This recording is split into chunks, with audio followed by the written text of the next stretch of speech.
খেয়ে ডিমের অমলেট, ডিম আলুর তরকারি, ডিমের কারি খেয়ে খেয়ে বোর হয়ে যাচ্ছেন, এই রেসিপিটা আপনাদের জন্য। এখানে কড়াইতে তেল দিয়ে দিচ্ছি। প্রথমে কড়াইতে তেল দিয়ে তেলটা গরম হয়ে গেলে এখানে দিয়ে দিচ্ছি পেঁয়াজ কুচি। পেঁয়াজটা অনেকটাই দিয়েছি, বেশ অনেকটাই পেঁয়াজ দিয়েছি। এখানে দুটো মিডিয়াম সাইজের পেঁয়াজ দিয়েছি।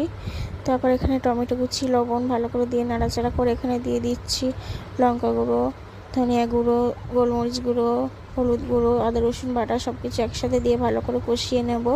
টমেটো থেকেই পানি বেরোবে, এক্সট্রা পানি দেওয়ার দরকার নেই। এটা দিয়ে নাড়তে চাড়তে কষানো হয়ে যাবে। ঢাকনা দিয়ে দিয়েছিলাম, ভালো করে মজে গিয়েছে টমেটোটা। তারপর এখানে দিয়ে দিচ্ছি দুটো কাঁচা লঙ্কা মাঝখান থেকে চিড়ে। তারপর এখানে দিয়ে দিচ্ছি ধনেপাতা কুচি, দিয়ে ভালো করে কষানো হয়ে গেলে এখানে পরিমাণ মতো পানি দিয়ে দিয়েছি। তারপর একটা একটা করে সব ডিমগুলো দিয়ে দিয়েছি, কাঁচা ডিম এগুলো।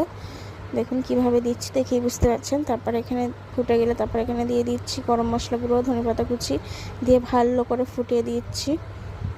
ঢাকনা দিয়ে ফোটাতে হবে। তারপরে এই হয়ে গেছে, নামিয়ে নিচ্ছি প্লেটে। দেখুন কতটা লোভনীয় লাগছে।